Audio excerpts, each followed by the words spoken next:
The NFL Combine is done, and the Big Ten showed up big time.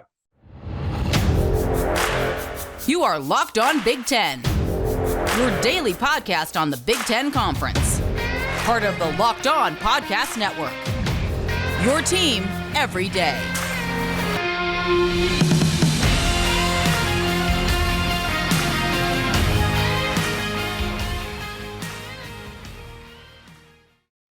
You're tuned in to Locked On Big Ten, everything you need to know about the conference every day of the week. I'm your host, Nate Dickinson. Thank you for making Locked On Big Ten your first listen every day.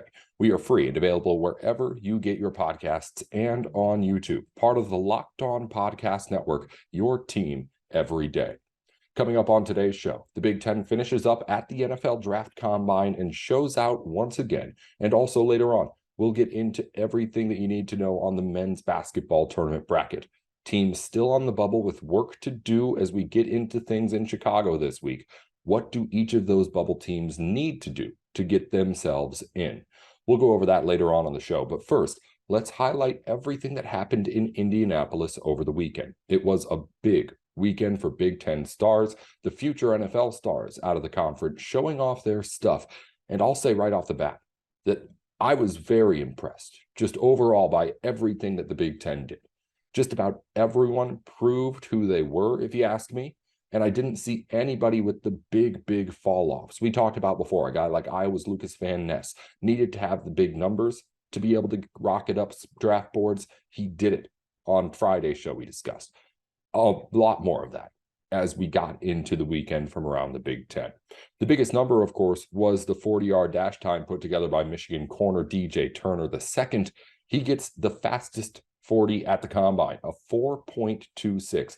In fact, 3 out of the top 4 times in the 40 came from Big Ten players, a speedy conference we've got here in the Big Ten. CJ Stroud got praise for his throwing work at the Combine. Somebody who did not run the 40-yard draft or 40-yard dash. Sorry, apologies there. We're talking more on Jaxon Smith-Njigba. CJ Stroud, with his ability to pass the ball, to be able to find guys in the pockets and be able to throw to his teammate in Smith-Njigba, they were outstanding together when they were throwing together. And Daniel Jeremiah of the NFL called it one of the best throwing sessions he has ever seen at the Combine. CJ Stroud made a name for himself and hyped himself up as this kind of guy, a guy who, yes, I can make the throws and I can make the long throws and have the big arm, but my thing is the accuracy. I'm the most accurate quarterback in this draft class, and he did a whole lot to prove it with his throwing session at the NFL Combine. I told you before, you're going to be looking at the numbers and the stats from the 40s and the 3-cone drills and the vertical jumps and all that kind of stuff. That's big. But you also need to take a look at this kind of stuff, especially when you're talking about one of these guys who may go in the top 5. CJ Stroud, he has himself all of the physical attributes that we already know. But then he proved it on the field and impressed the experts with what he was doing with the throwing too. It's more than just looking at the numbers. You have to look at the guys reporting like Daniel Jeremiah, who are making these kind of claims, and see what they're saying about what they're seeing from guys too. Because as much as it is about the numbers, it's also about what people are leaving talking about. And people were leaving talking about how good CJ Stroud was in that throwing session. Another name, of course, Jaxon Smith-Njigba. I already said it before. He was someone who came in as someone who was going to be a slot receiver and somebody who wasn't going to extremely impress in the 40-yard dash numbers. He didn't run the 40-yard dash. Not something that he needs to run. Not a big deal. Not what he's advertising himself as. But as far as the slot wide receiver goes, he solidified himself as the best one of those in this draft. If you're looking for that position, and there's someone early enough who is, he could be the first wide receiver taken off the board in this draft after the numbers he put up in this Combine. The 3-cone drill and the short shuttle. The 2 change direction kind of drills, speed drills that you rely more on for slot receiver kind of stuff. He had the best out of all receivers in the Combine. Best 3-cone drill and best short shuttle out of anybody. That's the kind of stuff that locks you in as not just a guy that you think is going to be that great slot receiver, but at putting up those numbers pretty much locks you in as the top guy for that particular role who's going to get drafted this season. Jaxon Smith-Njigba, CJ Stroud, they both did pretty much that. People had thoughts about what they were. Those thoughts should be pretty much reassured, and everyone should be confident in what they're getting in those two guys particularly. And it, of course, needs a good showing at the NFL Draft Combine to get to that point. Both of those guys had done it. The biggest winners are the guys we talked about before, though. The linemen, the linebackers, they were in the early session putting up huge, big numbers. Some of them had the most to gain and lose depending on how well they did in Indy, and they just showed out. I said it before, but we'll go over it again. Just Lucas Van Ness was outstanding. An incredible numbers day for him, and he, as I mentioned before, was somebody who could have shot up into like the top 15 or 20 or fallen all the way out of the first round. He is that kind of a guy now who I was reading things like lock, top 20 pick when we get to this draft. Overall, a really good showing at the Big Ten for the Combine. It was an incredible weekend for just about everybody. And I feel like all the names that I was looking at as far as, okay, we need to make sure this guy does this. We need to make sure Smith-Njigba has those kind of times in the shuttle and the cone drill. We need to make sure Lucas Van Ness is getting himself the strength reps and putting himself at the top of those leaderboards with his physical abilities. We need to make sure that a guy like CJ Stroud is leaving Indy with people talking about how good he looked, and all those things happen. It was not even necessarily a huge shift up for a guy like CJ Stroud, maybe, but you got reassured in what you believed all these guys were good at. And in the most crucial of spots, I feel like everybody who had those big tests passed them outside the Big Ten. So this is a great showing for the Big Ten at the Combine. I'm looking forward to seeing a whole lot of first round names out of the Big Ten Conference when we get to the draft in April. It's going to be a lot. And the Big Ten proved that it's one of the best in all of college football in what it does here. I mean, with DJ Turner the second getting the fastest 40 time in the entire Combine, and the Big Ten getting 3 out of the top 4 40 times in the Combine, that's just part of what was a dominant weekend for the Big Ten. Really good showing. I can't stress that enough. But while the Big Ten's football players get ready to make the step to the next level, Big Ten basketball is getting ready for the postseason. Regular season is done. The Big Ten men's basketball tournament bracket is set. We're going to go over all of it and take a look at what each of the bubble teams have to do to make sure that they're getting what they need to get done to make the field of 68. That's coming up in just a moment here on Locked On Big Ten. But first, if you're looking for a delicious treat but don't want all of the fat and calories, then you've got to try a Built Bar. We just got through the holidays, and I know one of my goals for the new year was to get healthier. We're now about a fourth of the way through the new year, but it's never too late to start those resolutions and get yourself back in shape. And Built Bar can help because it's a candy bar that is actually a protein bar that tastes like a candy bar. These things have 130 calories, 17 grams of protein with less than 4 grams of net carbs and sugars. It is everything that you're looking for when you look at the nutrition facts. And then when you open it up, it looks like a candy bar. It tastes like a candy bar.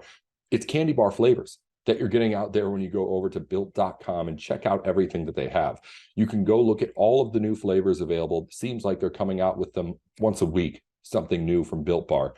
Or you could head on over to a Sam's Club, run in and grab a 13-bar box with hit flavors, brownie batter, and churro, and see it for yourself. If you don't want to wait, head over to a Sam's Club or go over to built.com to check out everything they have to offer. It's Built Bar. Everything that you need, all packed into one, without the nasty taste that most protein products give you. Built Bar is the place to go to get through your day or through your workout or through just about anything. You can get that energy without suffering the setbacks that some other protein bars give you with Built Bar.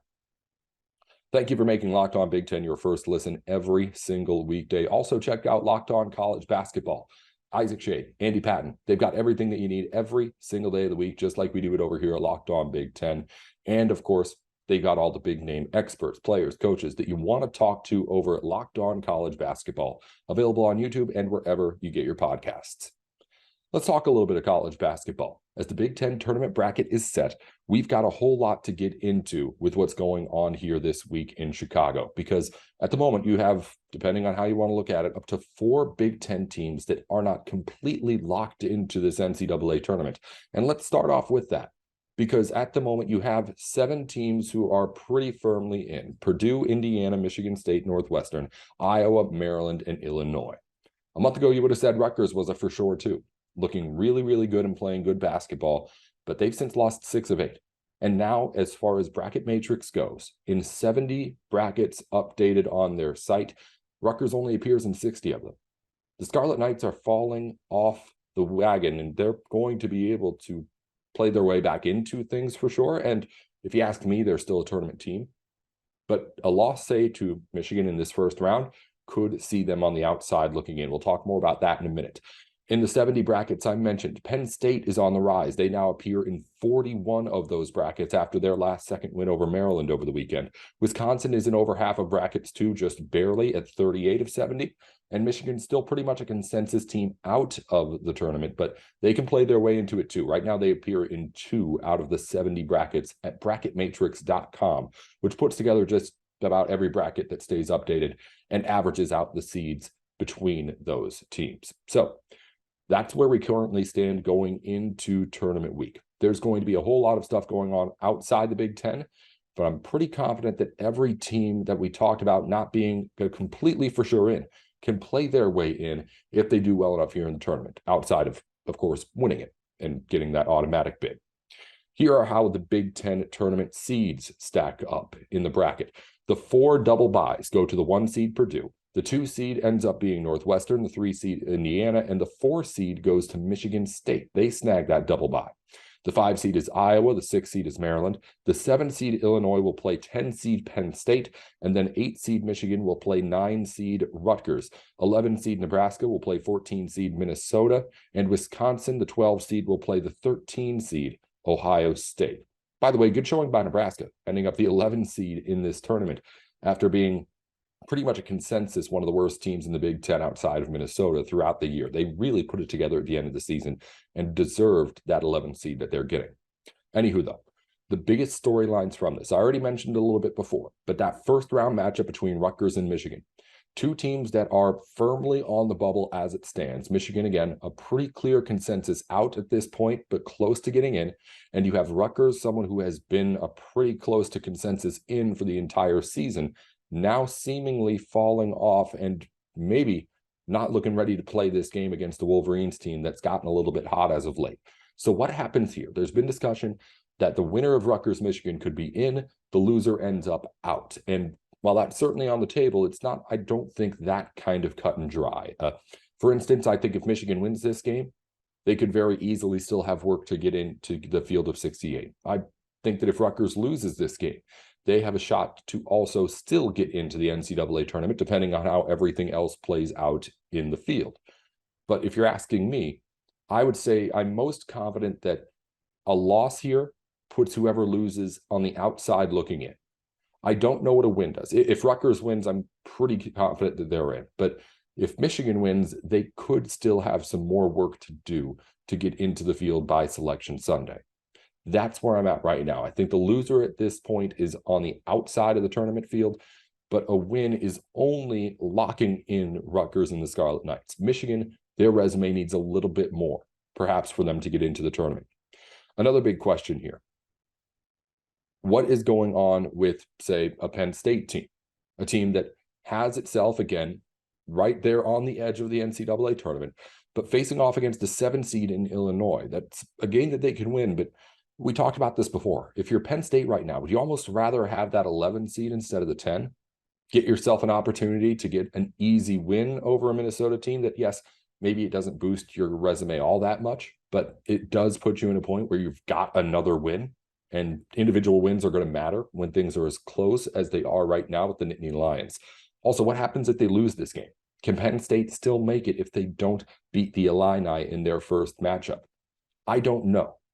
I would, just in my head, assume that if they can't get a single Big Ten tournament win, there's going to be too many other teams on the bubble who do get tournament wins and end up boosting over the Nittany Lions. So it's a weird situation where, again, I mentioned it before, you may actually have rather had that 11 seed get yourself a win, just because when you're looking at it against the other bubble teams, having that one win could very easily matter when it comes to it being a Big Ten tournament win. That's just where I'm at right now with that. But it's a situation where you have Penn State just right there on the edge and trying to figure out what's best for them. Of course, now they just got to win. But if I'm a Nittany Lions fan, I may be saying to myself, hey, maybe we should have taken the game against Minnesota. Also, big storyline, Michigan State. Speaking of playing Minnesota, they end up getting a double bye despite having that one last game on the schedule because of the cancellation of their matchup with the Golden Gophers. It was looking like for a while, right after that game got postponed, that was going to hurt the Spartans. I don't know if it hurts or helps them now, but again, they end up being the team that's on top and gets that 4 seed. So justice served, ball don't lie, whatever you want to call it. Michigan State gets the double bye despite playing one less Big Ten game than everybody else. Again, if you're everybody else, you could argue, hey, they made a loss stack, but against a Minnesota team that only won a couple of Big Ten games all season, you have to kind of assume, and everyone was assuming when it was working against Michigan State, that was going to be a win. So I don't think you can complain too much if you're one of those teams like an Iowa or Maryland that's sitting on the outside looking in. Also, you have a situation here right now where outside of the Rutgers and Michigan matchup, you've got a spot where all of the bubble teams can make it to the semifinals. I'm talking about just in the way that the bracket is set up and the way that everyone is there.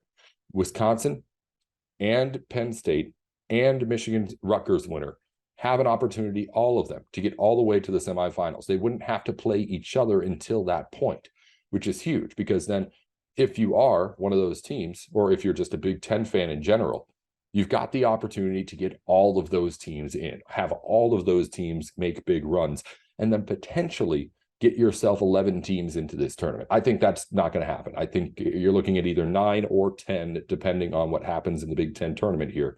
But I still think that possibility is there. Like if Michigan beats Rutgers, because I think Rutgers is the most solid team that can afford a loss right now, although you wouldn't want to play with it if you're a Scarlet Knights fan.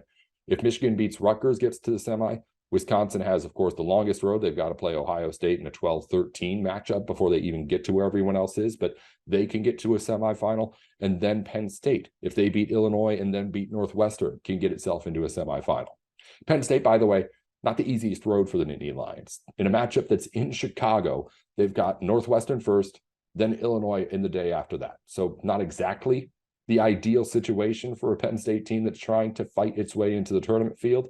It's going to be road games for sure, but it is still technically, I guess, a neutral court, but it's out of the draw itself, having Northwestern having Illinois and then Northwestern is about as bad as it could get if you're trying to at least get that kind of an advantage while playing on the court in Chicago. So things are stacked up against that Nittany Lions team at the moment, but they got the big win over the weekend that they needed.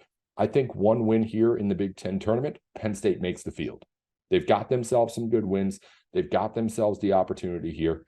They're playing at the end of the season, at least at the very last game like they want it. And of course, we've talked about all season, they've got the seniors. So when you get to the Selection Sunday, having that kind of senior leadership, having just about everybody knowing it's their last run, I think that'll matter to the selection committee at least a little bit. It's not something that you typically think about when you're thinking about what they weigh, but when you're talking about a starting lineup of 5 seniors, yeah, that's something that could weigh in a little more and could legitimately, if you're talking about on the hardwood, be a reason why people think that Penn State could be a team that wins NCAA tournament games. And that's the biggest arguments bubble teams make, right?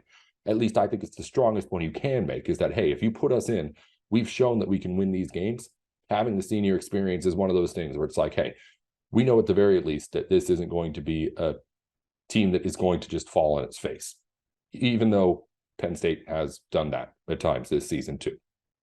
But the point is, I think this is a near ideal setup for an actual bracket for getting the most teams into the field of 68, which is what the conference's goal is. But of course, you also have the individual matchups that are going to really decide things. And the biggest one that we'll see first is that Michigan-Rutgers game, because those are 2 bubble teams that you think have the opportunity to get into the field with a win, but also could be kicked out with a loss. That is the first game we'll see with real stakes on the line for both teams. And that's going to be a whole lot of fun to watch. We'll finish up with Big Ten news here on the program. Of course, over the weekend, the Iowa women's basketball team absolutely dismantled Ohio State in the final of the women's Big Ten tournament. Caitlin Clark, of course, is always outstanding.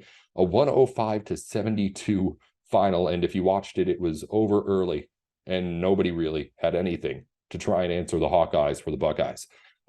Of course, it's the second straight title for Iowa in the Big Ten. They now await Selection Sunday too, among a bunch of Big Ten teams to see where they stack up. Going to be a really fun women's tournament. We're going to have people on to talk about that later on this week. Penn State has won the Big Ten wrestling title.